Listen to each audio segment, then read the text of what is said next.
Now here's the dirty little secret that most Democrats don't really want to talk about. You are the reason that Donald Trump won 3 presidencies in a row. And that's what I said, 3. He's not going to be president. Donald Trump is not going to be president of the United States. Take it to the bank. Okay. I guarantee it. All right. I think if he becomes the president here, make it great, because the States is already great. I think that man will be president of the United States right about the time that spaceships come down filled with dinosaurs and red capes. On that note, Tom, pleasure. Take it from me. He won in 2016 because the media was constantly going against him, including those on Fox News. They was mocking him, calling him a clown.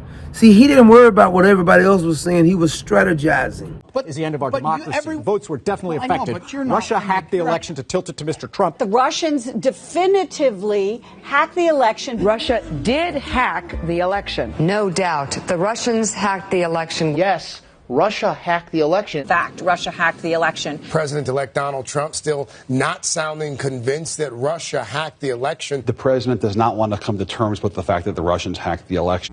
We have been lied to ourselves. We have been misled. We have been misdirected by a willing accomplice drive-by media working with Robert Mueller and his staff of anti-Trump lawyers and the entire Democrat Party combined with the Washington establishment to create in the minds of the American people a story that didn't happen, couldn't happen, nobody can ever prove did happen. Where is the tampering of votes? Where is the meetings? Where is the strategy? Where is the evidence that Trump got together with Russians to sabotage the Hillary campaign, which is what everybody has been led to believe happened here? President Trump says he still wonders if the Russians hacked the election. If you can get him to accept that Russia hacked the election, see if you can get him to accept who won the Civil War. If he admits it, it casts a shadow on his victory over Hillary Clinton. Russia hacked the election. He knew how to play the media. Bad publicity they thought was actually good publicity. He ended up turning them on their head. He said stuff other Republicans wouldn't say, and the media says that there's no way he can win. Barack Obama said he couldn't win. And then, of course, there's Donald Trump. Donald Trump has been saying that he will run for president as a Republican, which is surprising since I just assumed he was running as a joke.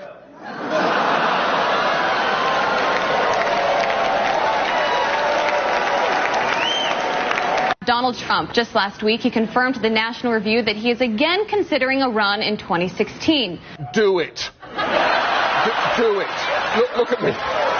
Do it. I will personally write you a campaign check now on behalf of this country, which does not want you to be president, but which badly wants you to run. So when you stand and deliver that State of the Union address, in no part of your mind or brain can you imagine Donald Trump standing up one day and delivering a State of the Union address? Well, I can imagine it in a Saturday night skit. I continue to believe Mr. Trump will not be president. He will never be president of the United States. And then when they saw he was a serious candidate, he was knocking out some of these lifelong Republican people when he took Jeb Bush's milk money. The war in Iraq, we spent $2 trillion, thousands of lives. We don't even have it. Iran is taking over Iraq with the second largest oil reserves in the world. Obviously, it was a mistake. So George Bush made a mistake. We can make mistakes, but that one was a beauty. We should have never been in Iraq. We have destabilized the Middle East. But so you still think he should be impeached? I think it's my turn, isn't it? You do whatever you want. You call it whatever you want. I want to tell you, they lied. Okay. They said there were weapons of mass destruction. There were none, and they knew there were none. There were no weapons of mass destruction. Told him he was low energy Jeb. They made fun of him. They started saying he's mean spirit. Even Meg Kelly got upset because he insulted fat Rosie O'Donnell. He says that only Rosie O'Donnell. And they ain't never seen a politician who didn't apologize about getting up in their face. He labeled them fake news, and they proved him right by constantly lying.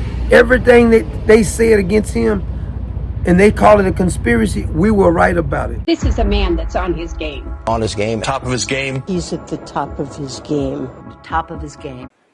And to the Gila Indian River community, the Gila Nothing wrong with me. Such a consequential president of the United States, a Mount Rushmore kind of president. And to the Gila Indian River community, the Gila, nothing wrong with me. First of all, people were put to shame, me and others out there that talked about Joe Biden's mental acuity. We were told he was sharp as a tack, he had a photographic memory, he was intense and brilliant. And what's amazing is the sources of this book were the same sources that told us that we ought to be ashamed of ourselves. It's a stutter. Stop talking about him. The fact is they were managing his decline in a nursing home in the White House. They say he's colluding with the Russia. He said that's fake news. They say that he's a racist. He said that's fake news. Nobody believed it. Everything they did to pile on. Then in 2020, they said they used COVID to hide Joe Biden. And the whole time Joe Biden was in office, these dumbasses said, ignore your eyesight. Ignore your brain function. Joe Biden, this is the best Joe Biden of all time. He wasn't even that bright in his prime. They said this is the best Joe Biden. Joe Scarborough said this is the best version of Joe Biden he's ever seen. They constantly made excuses up for him. They said we can't keep up with him. He's sharper than a tack. While when you look at the screen, he's stumbling over himself, falling down for no damn reason. But they say ignore this. But we're not fake news. Ignore Joe Biden's cognitive decline. When after the debate, they says we didn't see this right here. They want us to believe that they didn't see it. Then they says Kamala Harris is the best candidate for the job. Even though the Biden administration was talking about replacing her, she couldn't even win. She dropped out before they even did any vote when she ran for president. And we stand then in that path, knowing that we also have the honor and the duty of excelling in every way possible, being able to see what is possible and not be burdened by other people's limited ability to see the same. Really would love to know what your plan is to help lower the cost of living.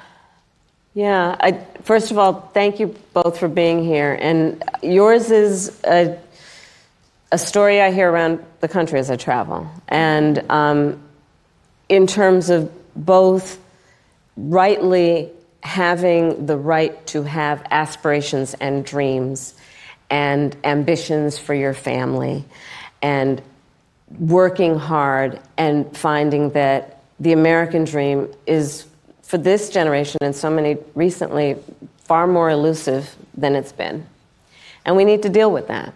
And there are a number of ways. One is bringing down the cost of everyday necessities, including groceries. They parachuted her in and said, you need to vote for her. She's a woman. She's black. Even though she was been Indian all this time, now she's black. It's convenient. They said, ignore that. She's very, very smart and qualified. She couldn't even answer a single question. What would you do different? She said, I don't really know. I wouldn't do anything different. I like you suffering. Then that whole thing about she wanted to give surgery and the taxpayers pay for prisoners to get a sex change. When I was Attorney General, I learned that the California Department of Corrections, which was a client of mine, I didn't get to choose my clients. Right, a client of the Attorney General. A client of the Attorney General, right. Of the Office of Attorney General, that they were standing in the way of surgery. For prisoners. For prisoners. And there was a specific case. And when I learned about the case, I worked behind the scenes to not only make sure that that transgender woman got the services she was deserving. So it wasn't only about that case. I made sure that they changed the policy in the state of California so that every transgender inmate in the prison system would have access to the medical care that they desired and need. And I believe it was not only, I know it was historic in California, but I believe actually it may have been one of the first, if not the first in the country, where I pushed for that policy in a Department of Corrections. That backfired on her. But they says, ignore what we're talking about. The American people want you to pay for sex change for criminals. They destroyed themselves, but they said, wait, January the 6th. He's the one for January 6th. He told them to go into the Capitol Hill, even though the video said they're lying. They say, ignore what the video is saying. We're looking at all of the Christopher Wrays and all of the intel community, the deep state, lying about what happened on January the 6th, even though Nancy Pelosi said it was her responsibility. You had the Judas by the name of Mike Pence pretending as if Donald Trump did something wrong. They said we didn't have any spies in there. No FBI agent or informants was there. Then we find out they were lying. They've lied about everything. There would be no Donald Trump if you people was a little bit more honest. You are the most dishonest media of all time. Media has always been corrupt, but at least they used to pretend to be looking at journalism. The reason Donald Trump is the president is because of you. He's even destroyed Candace Owens and Tucker Carlson now. They've destroyed all their credibility. Everything that they once said they believed in, they've changed that. In the last 10 years since Donald Trump been running, go look at how many times Tucker Carlson and Candace Owens has changed it. Look at Ben Shapiro, how many times he's changed. He hated Donald Trump at first. Now he's pretending like he likes him. Mark Levin hated Donald Trump. He was Ted Cruz. All these people keep flip-flopping. Say what you want to about Donald Trump. He's not perfect, that's for sure. But he's the best president in your lifetime, bar none. It ain't even close. The media, all of you so-called influencers, all of you people who in Hollywood, y'all built Donald Trump. He would have never been able to do what he did without a great adversary. See, every great person who's going to be good in sports or anything else needs the competition. The media was who Donald Trump was running against. He wasn't running against the Democrats or the Republicans. He was running against the whole machine. The deep state, the politicians, the entertainment industry, and the damn Democrats, and half of the Republicans. He done made these people destroy their careers to never be credible again. You guys built Donald Trump. That's a fact.